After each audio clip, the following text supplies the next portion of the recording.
bom dia, bem-vindos a mais um Morning Call aqui do YouTube da Fast Capital. Hoje é dia 29 de setembro de 2023, setembro tá terminando. Hoje então é o último pregão aí das bolsas e a gente tem um dado super importante que vai definir o humor desse último pregão, que é o dado de PCI, que vai sair agora às 9h30 da manhã lá nos Estados Unidos. Então, basicamente, o mundo inteiro está olhando para esse dado. A gente tem esse finalzinho, essa reta final de semana um pouco mais otimista de quando a gente começou a semana. Já vou dar uma palhinha do porquê isso. Mas, de qualquer forma, a gente não teve um setembro muito bacana para os mercados. Então, possivelmente, a gente vai terminar setembro, de fato, com esse pezinho aí no pessimismo. Bom, bora começar então comentando um pouquinho sobre Estados Unidos e o que esperar para o dia de hoje. Nova York está tentando se recuperar, na verdade, os futuros de Nova York estão positivos nessa manhã, tá? Vão estendendo seus ganhos aí, então, antes do PCI. Bom, vale eu destacar aqui que mesmo assim, né, a gente deve registrar um setembro negativo por lá, tá? E ontem as ações foram apoiadas muito pela retração nos rendimentos do Tesouro e pelos comentários de alguns dirigentes do Fed, deixando o clima em Nova York um pouquinho melhor do que estava no início da semana, como eu tinha comentado, tá? A gente teve um Fed Boy dizendo que os Estados Unidos possivelmente vai evitar uma desaceleração severa, ou seja, eles vão de fato tomar suas providências para não deixar a inflação acabar avançando tanto, mas que eles não vão deixar a economia chegar numa desaceleração muito severa.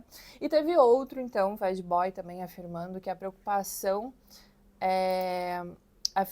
preocupação com um exagero no aperto, tá? Somando-se ao sentimento positivo, a gente teve o Wall Street Journal informando tratativas para visitas chinesas aos Estados Unidos para preparar uma possível cúpula entre o Xi Jinping e o Joe Biden. Hoje os investidores vão estar então atentos ao PCI, sem dúvida nenhuma esse é o maior protagonismo do pregão por lá no dia de hoje, não somente por lá, né, mas o restante das bolsas que vão aí acabar refletindo a postura de Nova York durante o dia. E a leitura principal deve acelerar então de leve de 0,5%, de 0,2% que a gente viu em julho em uma base mensal, e ano a ano a projeção então é que salte 3,3% para 3,5%.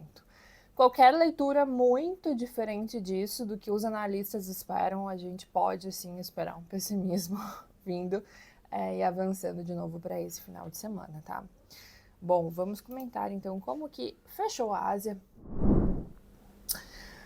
A Ásia, a gente tem a China fechada por uma semana. Eu comentei ontem que então as bolsas, a bolsa chinesa vai ficar fechada por uma semana por causa do feriado que eles têm por lá. E então a seção asiática teve como destaque aí o forte avanço dos papéis em Hong Kong, que reagiram aos relatos de que o vice-premier e o chanceler da China vão discutir a possibilidade, então, de uma visita aos Estados Unidos para preparar o encontro entre os presidentes Xi Jinping e o Joe Biden, como eu já tinha comentado aqui. Bom, otimismo com os gastos dos consumidores, então, chineses em viagem durante a semana dourada também acabou impulsionando bastante o sentimento por lá, afastando o índice Hang Seng das mínimas de 11 meses. A gente sabe que a Ásia vem enfrentando aí diversas dificuldades e os índices estão apenas refletindo essas dificuldades que a gente tem visto por lá. E à noite, vale ressaltar que às 10h30 da noite vão vir alguns dados importantes também. Então a gente tem uma agenda econômica significante por lá, vai vir os PMIs oficiais chineses de indústria e serviços de setembro, que pode aí mexer também com o sentimento da Ásia.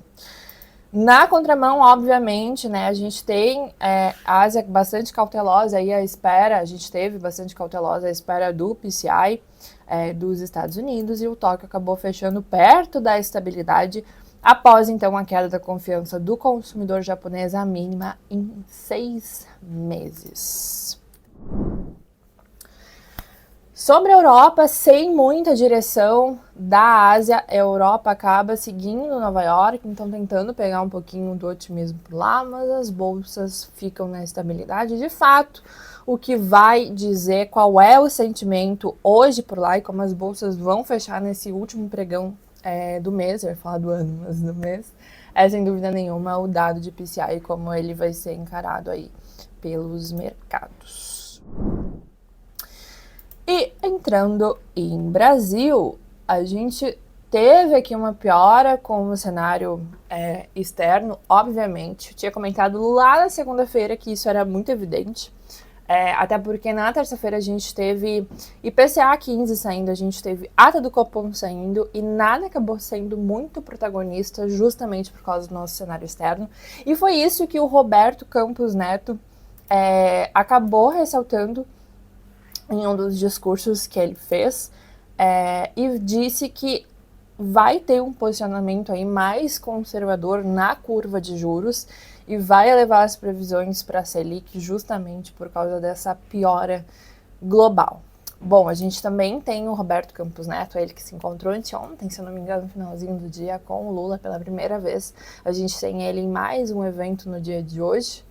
E alguns dados aí para sair, nada muito relevante assim pro dia aqui, o que vai de fato acabar calibrando bastante o dia, sem dúvida nenhuma, é o dado lá nos Estados Unidos. E óbvio, o nosso noticiário político, que sempre impacta. Bom, é isso. Ficamos por aqui. Deixe seu feedback aqui embaixo no vídeo pra gente. E muito obrigada, galera. Um ótimo final de semana para vocês. Eu volto segunda-feira. Tchau, tchau.